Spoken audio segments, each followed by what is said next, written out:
অনেকে জানতে চান যে কুরবানি কাদের উপর ফরজ। প্রথমত যাদের উপর কুরবানি ফরজ তারা সুস্থ মস্তিষ্কবান হতে হবে এবং পাগল হওয়া চলবে না, সামর্থ্যবান হতে হবে, আপনার টাকার মধ্যে হালাল থাকতে হবে, বিশেষ করে আপনাকে নেশাব পরিমাণ সম্পদের মালিক থাকতে হবে। নেশাব পরিমাণ কি আমরা জাকাত দেই না, নেশাবের অনুসারে 7.5 ভরি স্বর্ণ থাকতে হবে, 52.5 তোলার উপর থাকতে হবে।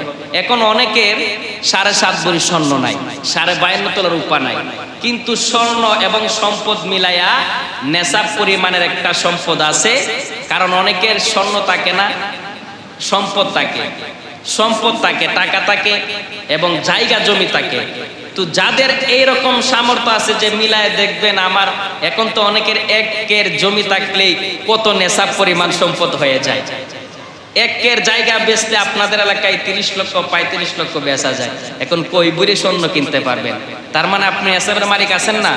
সেই অনুসারে আপনি সামর্থ্যবান, তো আপনার উপর কুরবানি দেওয়া ফরজ। আর যাদের উপর জায়েজ নাই, পাগল, এতিম মিসকিন, জায়েজ না। এখানে আবার একটা মাসালা আছে, অনেক সময় দেখা যায় পরিবারের বাবা পাগল, সন্তানরা কিন্তু সুস্থ।